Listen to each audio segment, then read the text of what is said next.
दूसरे चरण का चुनाव प्रचार समाप्त हुआ और हम लोगों ने देखा कि जिस तरीके से पहले चरण में जहाँ जहाँ पर भी मतदान हुए और जिस तरीके से रुझान हम लोगों के सामने आ रहे हैं और जिस तरीके से रुझान मौजूदा मुख्यमंत्री नीतीश कुमार जी के सामने आ रहे हैं, तो एक तरफ जहां आपको लोजपा के कार्यकर्ताओं में खुशी की लहर आप लोगों को देखने को मिलेगी, तो वहीं दूसरी तरफ मुख्यमंत्री जी, उनके कार्यालय और व्यक्तिगत तौर पर उनके खुद के चेहरे पर जो एक निराशा का भाव आप लोगों को देखने को मिलेगा, वो इस बात को स्पष्ट करता है कि अगली सरकार जो हम लोग शुरू से कहते आए लोजपा भाजपा की सरकार बनेगी, वो बनना तय है।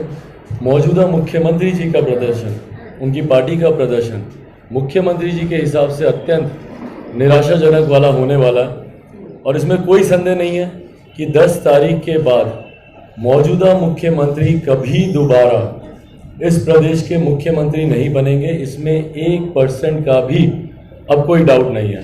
दूसरे चरण के प्रचार में जहाँ जहाँ पर भी मैं गया और जिस तरीके से भी लोगों में उत्साह और बदलाव के लिए जो उनके मन में मैंने एक दृढ़ संकल्प देखा, जिससे भी आप पूछिए, आप लोगों के माध्यम से भी, आप लोग भी जब बाइट्स लेते हैं, कुछ भी लेते हैं, जब आप लोग पूछते हैं कि भैया क्या है, क्यों आप इस बार मतदान करेंगे, तो हर कोई पलायन को रोकने के लिए, रोजगार बढ़ाने के लिए, बिहार को विकसित बनाने के लिए, बदलाव के लिए, तो ये सारी टारगेट होती हैं सिर्फ एक ही दिशा में कि मौजूदा मुख्यमंत्री पलायन को रोकने में नाकामयाब रहे। मौजूदा मुख्यमंत्री ये बताए कि आने वाले समय में मुख्यमंत्री क्या करना चाह रहे हैं, आने वाले 5 साल में मुख्यमंत्री जी का एजेंडा क्या है, और पिछले 5 साल के आधार पर मुख्यमंत्री चुनाव प्रचार पर उतरे।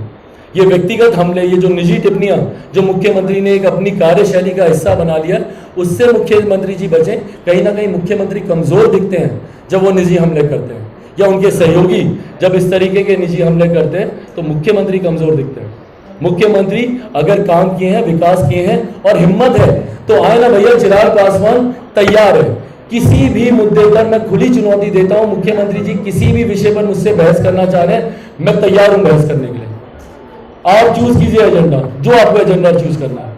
आपको पिछले 15 साल में विकास पर चर्चा करनी है, आप उस पर कर लीजिए मेरे साथ। आपको आने वाले 5 साल पर चर्चा करनी है, आप उस पर कर लीजिए।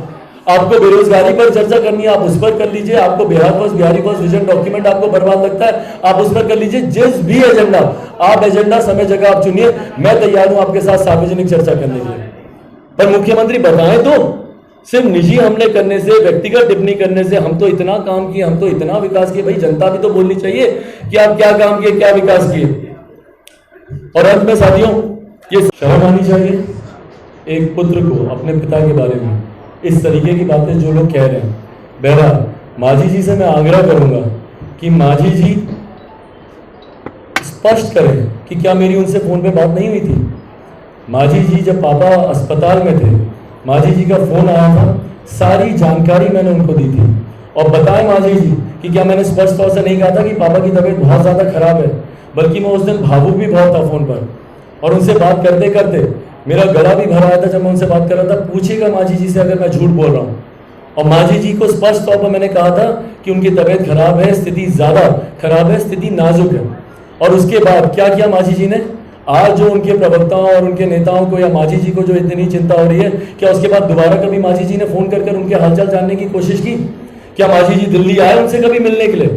क्योंकि ये उस वक्त की बात है, उसके बाद भी पापा कम से कम हफ्ता 10 दिन मेरे को एग्जैक्टली याद नहीं है, बट उसके बाद भी पापा हफ्ता 10 दिन कम से कम अस्पताल में थे, जीवित थे। उस दौरान क्या किया मांझी जी ने? और आज इस तरीके से बात कर रहे हैं। इतनी चिंता उस वक्त क्यों नहीं है? मेरी समझ में नहीं आता कि जो व्यक्ति आज दुनिया में नहीं है उसके ऊपर सब राजनीति करने को तैयार है। जब तक वो जीवित थे क्यों नहीं कोई आया उस वक्त? क्यों नहीं मांझी जी आए उस वक्त मिलने? के मामले मुख्यमंत्री 15 साल से निरंतर एक सुशासन बाबू का, एक जीरो टॉलरेंस टुवर्ड्स करप्शन का चोला पहनकर घूमते रहे 15 साल से। आज 15 साल में उन्होंने बिहार को कितना लूटा, एक एक करके अब उसकी कलाई खुलने लगी है। जिस तरीके से सात निश्चय के ऊपर आयकर विभाग के द्वारा यहाँ पर छापे मारे गए, जिस तरीके से बड़ी तादाद में, बड़ी संख्या में नकदी यहाँ से बरामद हुई, इन तमाम चीज़ों पर मुख्यमंत्री के पास जवाब नहीं है देने के लिए। मुख्यमंत्री एकदम चुप्पी सा चुके हैं इन चीज़ों पर।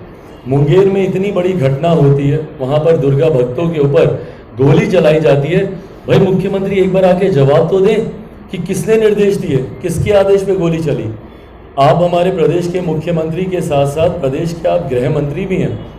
क्या आपके निर्देश के बिना एसपी साहिबा वहाँ पर गोली चलाने के आदेश दे देंगी? आपके द्वारा ये आदेश दिए गए, आपके कार्यालय के द्वारा आदेश दिए गए, किसके आदेश पे वहाँ पर गोली चलाई गई दुर्गा भक्तों के ऊपर? इस बात का जवाब देना मुख्यमंत्री। पर जब ऐसी कोई बातचीत होती है, ऐसी कोई जानकारी सामने आती है, तो मुख्यमंत्री पूरी तरीके से मौन साध लेते हैं, चुप्पी साध लेते हैं। एक शब्द नहीं बोलते भ्रष्टाचार को लेकर, एक शब्द नहीं बोलते जो इस तरीके से मुंगेर पे गोली चली दुर्गा भक्तों के ऊपर, कोई शब्द नहीं। भ्रष्टाचार के ऊपर, सात निश्चय पर लोक जनशक्ति party, Chirag Paswan Bihar first, Bihari first एकमात्र ऐसी पार्टी है जो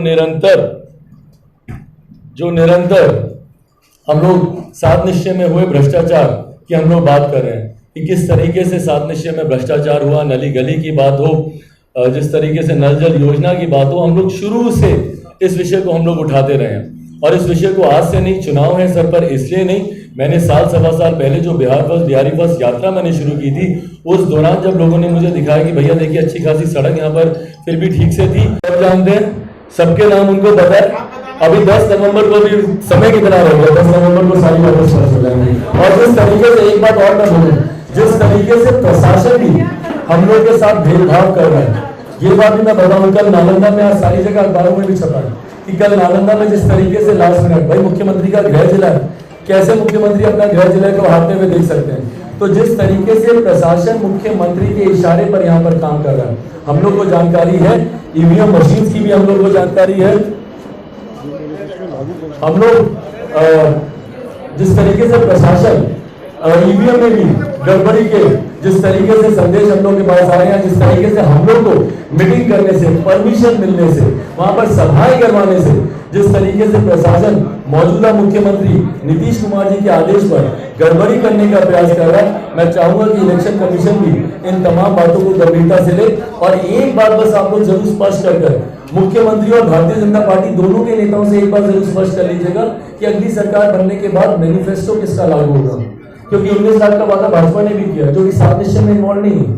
तो भाजपा का मैनिफेस्टो लागू होने वाला है कि सात निश्चय पार्ट 2 मुख्यमंत्री जी का मैनिफेस्टो लागू होने वाला है? कौन सा मैनिफेस्टो लागू होगा, ये मैं बिहारी होने के नाते समझ नहीं पाया हूं। तो मुख्यमंत्री जी से और सुशील मोदी जी से, भाजपा के किसी भी नेता से ये बात भी जरूर स्पष्ट कर लीजिएगा कि मैनिफेस्टो किसका लागू होगा। धन्यवाद। उन्होंने कहा कि भाजपा के इशारे पर आयकर विभाग के छापे हो रहे हैं। तो जिस तरीके से इन लोगों ने भूमिका माननी शुरू कर दी है, परिणामों के बाद मुख्यमंत्री आएंगे, प्रेस वार्ता करेंगे, बोलेंगे कि भैया भारतीय जनता पार्टी के नेताओं ने हम लोग के साथ गलत किया, भारतीय जनता पार्टी के नेताओं ने हम लोग को धोखा दिया, हम लोग को अपना साथ नहीं दिया, हम लोग को अपना समर्थन नहीं दिया, इसलिए हम भारतीय जनता पार्टी का साथ नहीं देंगे और हम महागठबंधन के साथ जा रहे हैं। इसके पीछे इनकी 2013-14 की वही कामना है कि मैं कैसे प्रधानमंत्री का दावेदार बनूं। महागठबंधन के साथ जाएंगे, 2024 में पुनः ये विपक्ष के सामने से ये आना चाहेंगे, विपक्ष की तरफ से ये आना चाहेंगे कि मौजूदा प्रधानमंत्री नरेंद्र मोदी जी के सामने फिर से ये किसी तरीके से प्रधानमंत्री का चेहरा बने। ये बात बिहार की जनता अब अच्छी तरीके से समझ रही है। बिहार की जनता, कहीं किसी को कोई संदेह नहीं है भैया, आप जमीन पर जाए, भारतीय जनता पार्टी का हर एक कार्यकर्ता जहां पर लोजपा का प्रत्याशी है उसको जिताने का प्रयास कर रहा है, लोजपा का हर एक प्रत्याशी भारतीय जनता पार्टी को जिताने का प्रयास कर रहा है। ये बात पूरी तरीके से स्पष्ट है कि मौजूदा मुख्यमंत्री अगर गलती से भी अगर कुछ सीटें जीत जाते हैं तो पहली इनकी चॉइस होगी कि महागठबंधन की सरकार बनवाए, जिस तरीके से 2015 में इन्होंने सरकार बनाई थी। और उसके लिए उनको कितना भी बड़ा समझौता करना पड़े, क्योंकि अब इनका अगला लक्ष्य बन गया भैया 2024 प्रधानमंत्री बनने के फिर से ये सपने देखने मौजूदा मुख्यमंत्री ने शुरू कर दिए। क्योंकि बिहार में अब इनको पता है कि अब इनका कोई वर्चस्व रहा नहीं, बिहार में इनका समर्थन रहा नहीं। जिस तरीके से बिहार की जनता इनको लेकर आक्रोशित है और अब ये कलाई खुलती जाएगी। अभी तो जांच की सिर्फ शुरुआत हुई और मैं धन्यवाद दूंगा केंद्र सरकार और विशेषतः आयकर विभाग का कि जो बात लोक जनशक्ति पार्टी एक लंबे समय से उठाती रही है, कम से कम उसके ऊपर कार्रवाई शुरू हुई। और अभी तो this is just a tip of an iceberg. अभी तो देखिएगा नीचे नीचे नीचे नीचे जब परत दर परत जब खुलती जाएगी और इस जांच की आज मौजूदा मुख्यमंत्री नीतीश कुमार जी तक जाएगी, इसमें कहीं कोई संदेह नहीं है। मुझे संभव ही नहीं है कि बिहार के इतिहास में इतना बड़ा घोटाला हो, इतना बड़ा भ्रष्टाचार हो और आपको जानकारी नहीं हो। मुख्यमंत्री जी, बिहार की हर एक जनता, गांव में बैठे हुए किसी आप आदमी से पूछेंगे तो बताएंगे कि नली गली में कैसे 40% कमीशन मांगा जा रहा है। गांव में बैठा हुआ व्यक्ति बताएगा कि भैया 40% 50% कमीशन पे कैसे काम हो रहा है, नल जल योजना नौकरियां दी गई। मुख्यमंत्री जी बताएं, उनके सहयोगी भाजपा के लोग बोलते हैं कि हम लोग 19 लाख नौकरियां दे देंगे। बताएं ना बिहार भाजपा के लोग कि 19 लाख नौकरियां अभी तक क्यों नहीं आपने दे दी थी। और बताएं मुख्यमंत्री कि आपके पास क्या रोड मैप है। 7 निश्चय पार्ट 2 भ्रष्टाचार का तो आपने पूरा प्लान तैयार कर लिया कि भैया अपनी राजनीतिक महत्वाकांक्षा है 2024 प्रधानमंत्री बनने के लिए कहां से आप पैसा इकट्ठा करेंगे, उसके लिए तो आप 7 निश्चय पार्ट 2 लेकर आ गए। पर बिहार को भी तो आप बताइए कि आपका रोड मैप क्या है, किस तरीके से आप नौकरी देंगे। भैया बिहार फर्स्ट बिहारी फर्स्ट स्पष्ट तौर से कहता है कि जितने रिक्त पद पड़े हुए लगभग 4 साढ़े 4 लाख के करीब ऐसे पद हैं, भले वो डॉक्टर्स के हों, जूनियर इंजीनियर्स के हों, लैब टेक्नीशियंस के हों, शिक्षकों के हों, जितने ऐसे पद हैं उनको भरा जाएगा। 4.5 लाख के करीब है वो। उसके बाद बिहार फर्स्ट बिहारी फर्स्ट बोलता है कि हम लोग सिंगल विंडो क्लियरेंस की हम लोग व्यवस्था करेंगे, इन्वेस्टर्स समिट होना चाहिए, बिहार में निवेशकों को बुलाना चाहिए, वो आए, उनको सिंगल विंडो क्लियरेंस दें ताकि वो आसानी से आके बिहार में निवेश कर सकें। लैंड रिफॉर्म को भी इसके लिए बदलने की जरूरत है क्योंकि बिहार में जमीन ही नहीं है आपके पास देने के लिए। पर मुख्यमंत्री भी तो बताएंगे भैया आपका रोड मैप क्या है इन सारी चीजों को लेकर। आप मुझे बताइए बाढ़ को लेकर, इंफ्रास्ट्रक्चर को लेकर, बाढ़ बिहार में हर साल आती है, ये शाश्वत सत्य है, इसको कोई नहीं झुठला सकता।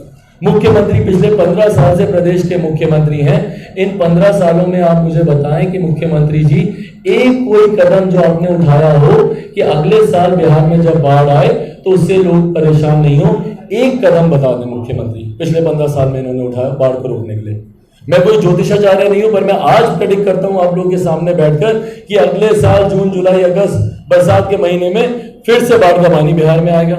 तो आज मुख्यमंत्री जब चुनाव में है तो बताए ना भैया उस बाढ़ प्रभावित इलाकों को कि अगले साल जब बाढ़ आएगी तो उस वक्त उनके पास क्या रोड मैप है। बिहार फर्स्ट बिहारी फर्स्ट तो हम लोग तो बोलते हैं कि भैया नदियों को जोड़ने की योजना को लागू किया जाना चाहिए, बिहार में कैनाल्स बना के पानी को डाइवर्ट किया जाना चाहिए। ऐसे इलाकों में बिहार का आधा हिस्सा बाढ़ से प्रभावित रहता है, तो हकीकत ये भी कि आधा हिस्सा सुखाड़ से प्रभावित रहता है। क्यों नहीं कैनाल्स बना के हम लोग डाइवर्ट कर सकते हैं पानी को, जहां पे बाढ़ में ज्यादा पानी रहता है उनको सूखे इलाकों में लेकर जाए। क्यों नहीं इन सारी चीजों पर काम किया जा सकता।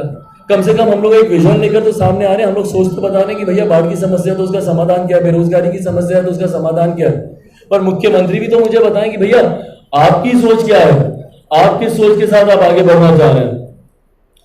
तो मुख्यमंत्री पिछले 5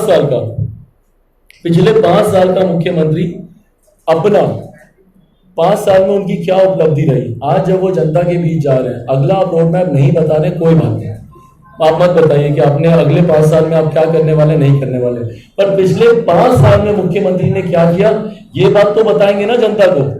आज ये बैठ जाते बात करते हैं, उस वक्त हम साइकिल बांटे थे तो उस वक्त हम वो किए थे, तो बाबा कोसी की बाढ़ जब आई थी तब भी आप क्विंटल बाबा के नाम से आप मशहूर हो गए थे। टॉलरेंस है हमारा करप्शन को लेकर, बोलते हैं जीरो टॉलरेंस है हमारा क्राइम को लेकर, अपराध को लेकर।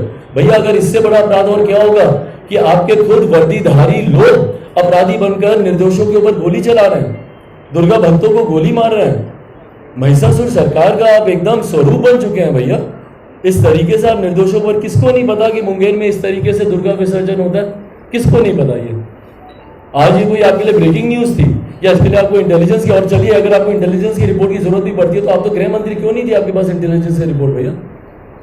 किसको नहीं पता कि इतने बड़े पैमाने पर वहां पर दुर्गा विसर्जन होता है, इतनी बड़ी भीड़ आती है, इतनी बड़ी संख्या में लोग वहां पर आते हैं, और उसके बाद आपसे जब वो भीड़ नियंत्रित नहीं होती तो एकमात्र आपके पास विकल्प बचता है कि आप उनके ऊपर गोली चलाएं, निर्दोषों के ऊपर। कौन जिम्मेदारी लेगा इसकी और किसके आदेश से ये गोली चली, स्पष्ट करे ना मुख्यमंत्री। एसपी साहिबा खुद एक रसूखदार परिवार से आती हैं, क्या उनको किसी के आदेश की जरूरत नहीं, उनके पिताजी खुद सक्षम है आदेश देने के लिए, क्या इसलिए गोली चला दी गई या मुख्यमंत्री ने खुद यहां से बैठकर आदेश दिए। स्पष्ट करना चाहिए ना इस बात को, जानकारी लोगों के बीच आनी चाहिए कि भैया किसके आदेश से गोली चली। तो मुख्यमंत्री जी ने जिस तरीके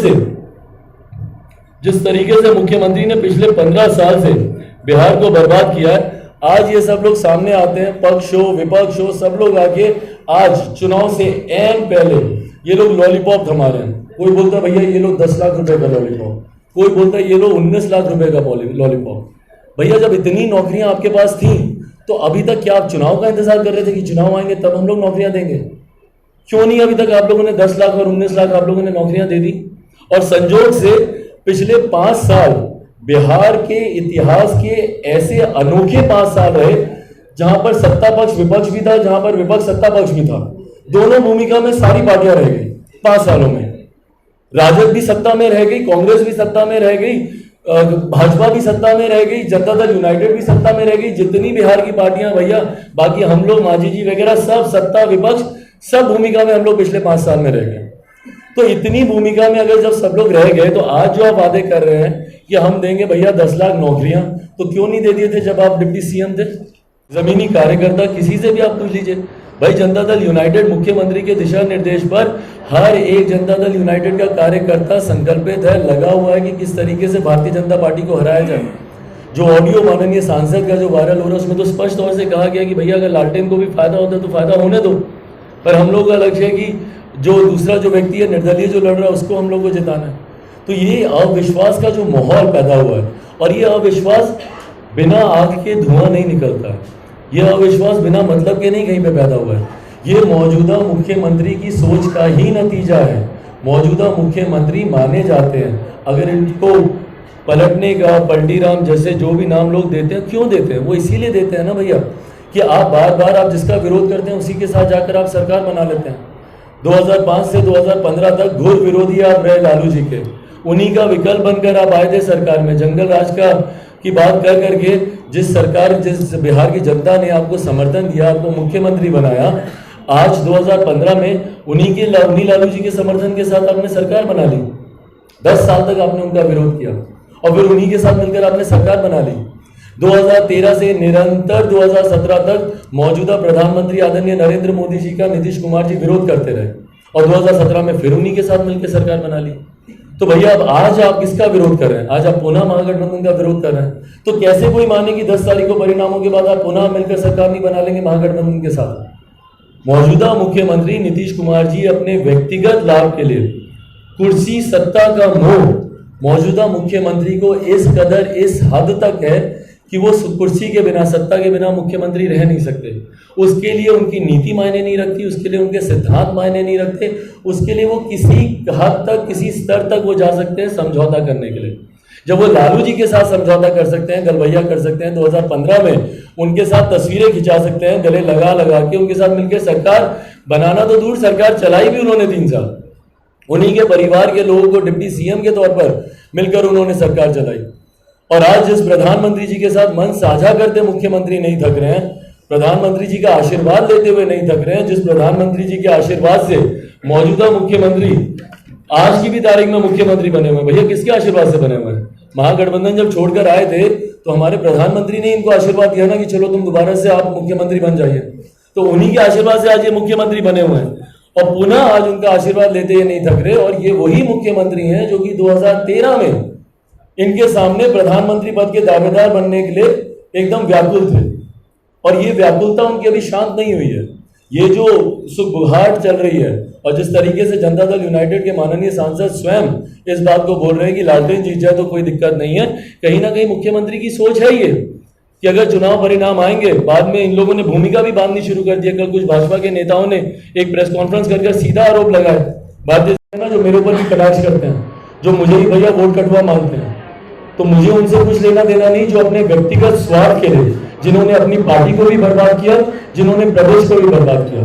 मेरा विश्वास है कि अगली भाजपा लोजपा की जो सरकार बनेगी उसका नेतृत्व जो मौजूदा प्रधानमंत्री आदरणीय नरेंद्र मोदी जी की विकास की सोच वाला व्यक्ति जो यहाँ पर नेतृत्व करेगा, उसके साथ आज की तारीख में तो बिहार भाजपा बताया ना कि अपना कौन सा एजेंडा ये लोग लागू करवा पाए।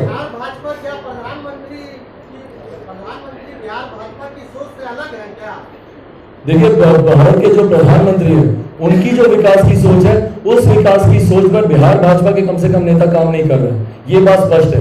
बिहार भाजपा के नेता अगर काम कर रहे होते तो 2017 में जिस तरीके से मुख्यमंत्री रातों रात महागठबंधन छोड़कर आए तो सबसे पहले नया एजेंडा बनता, ना कि 7 निश्चय के ऊपर काम हो रहा होता।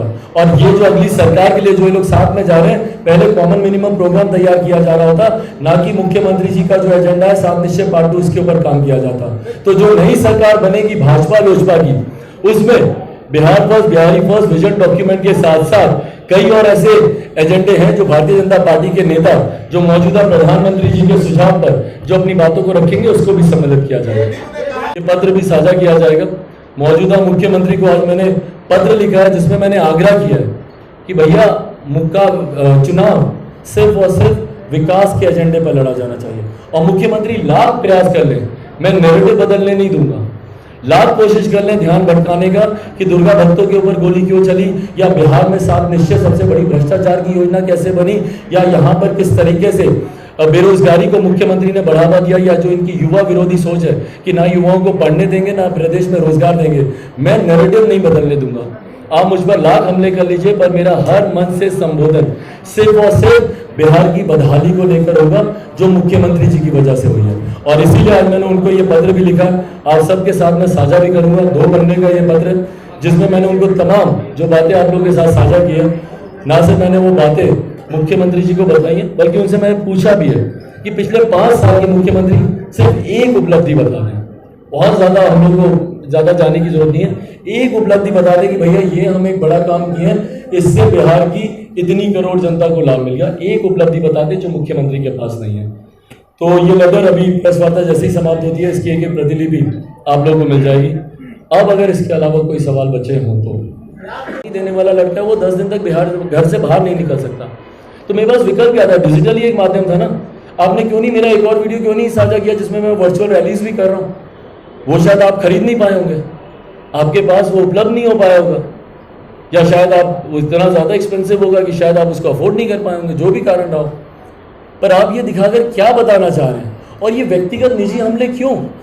कल जिस तरीके से बयान पर बयान आए कि भैया पिताजी अस्पताल में थे, मिलने नहीं दिया जा रहा था, आप कब आए मिलने पापा से, बताएं तो मुझे मुख्यमंत्री।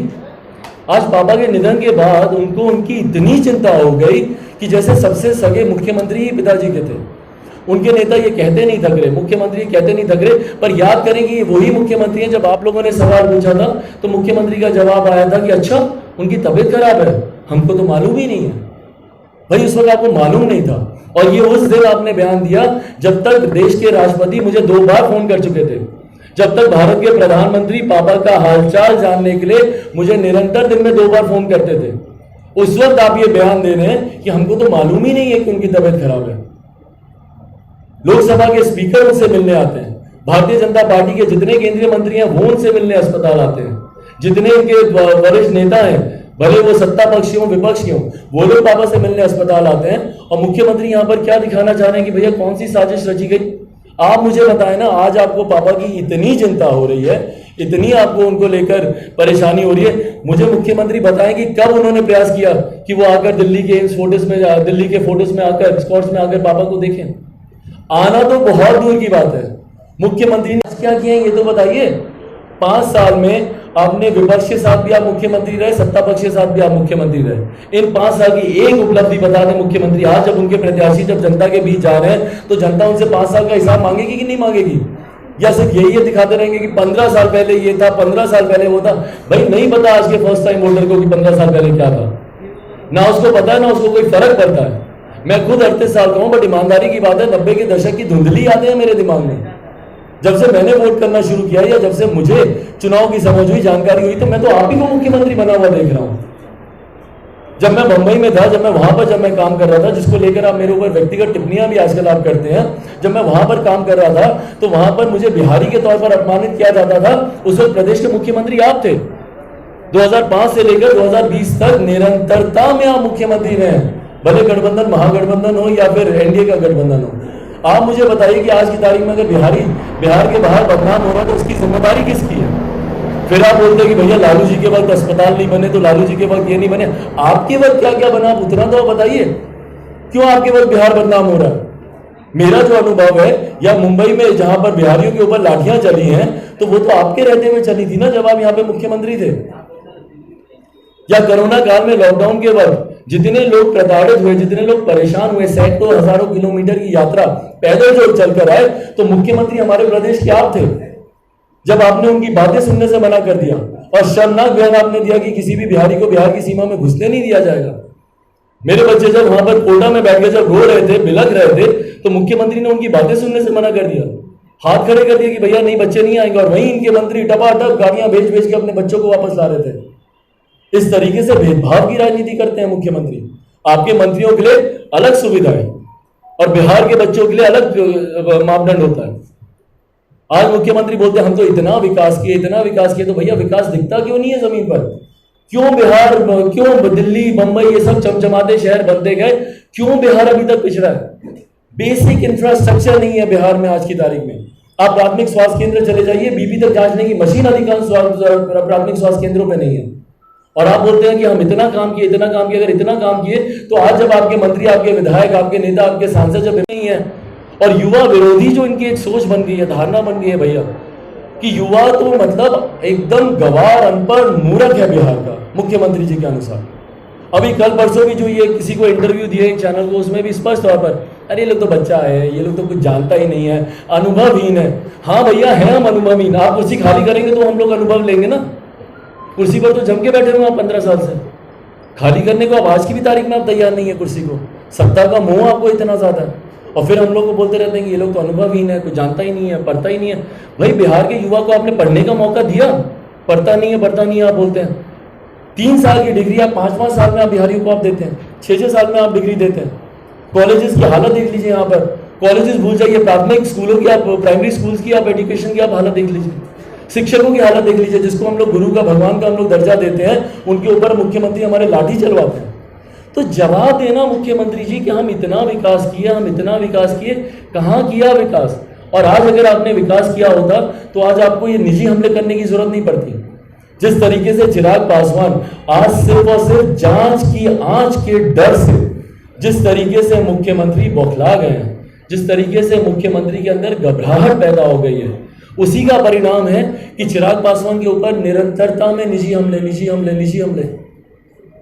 एक बार भी मुख्यमंत्री के मन में इस बात की संवेदना आती है कि भैया मेरे पिता को गुजरे हुए अभी 1 महीना नहीं हुआ, और अब किस तरीके से आप एक के बाद एक के बाद एक के बाद मुझ में आप हमले किए जा रहे हैं? मेरा वीडियो वायरल करके आप क्या जनता के बीच आप दिखाना चाह रहे हैं? और कौन नहीं जान रहा कि पूरा नैरेटिव आप सेट करके दिए हैं। आप सब पत्रकार, मीडिया साथी, अधिकांश जितने मीडिया हाउसेज हैं, आप लोग के यहाँ तो ईमेल्स भी आए हैं, नैरेटिव सेट है जनता दल यूनाइटेड की तरफ से कि इस वीडियो में हम लोग ये दिखाना चाह रहे हैं। भाई मैं तो मान रहा हूं कि मैं डे 1 से मैं काम कर रहा हूं, और मैं तो उन दुर्भाग्यशालियों में से हूं, ऐसे अभागों में से हूं, भगवान न करे कि बिहार की किसी भी बच्चे को एक ऐसे समय से गुजरना पड़े जहां मेरे पिताजी के निधन को भी 6 घंटे नहीं हुए थे। 6:05 पे पिताजी का निधन हुआ था, और रात में 12:30 पौने 1 बजे मैं पहले चरण के प्रत्याशियों की मैं सूची बना रहा हूं। मेरे पास विकल्प क्या था बताइए ना मुझे। 8 तारीख को पिताजी का निधन हुआ, 12 तारीख को पहले चरण के प्रत्याशियों के नामांकन की लास्ट डेट थी। तो अगर मैं पहले चरण के प्रत्याशियों की सूची नहीं जारी करता तो मैं क्या करता? हाँ, एक बात है, मेरे पास 2 ही विकल्प थे।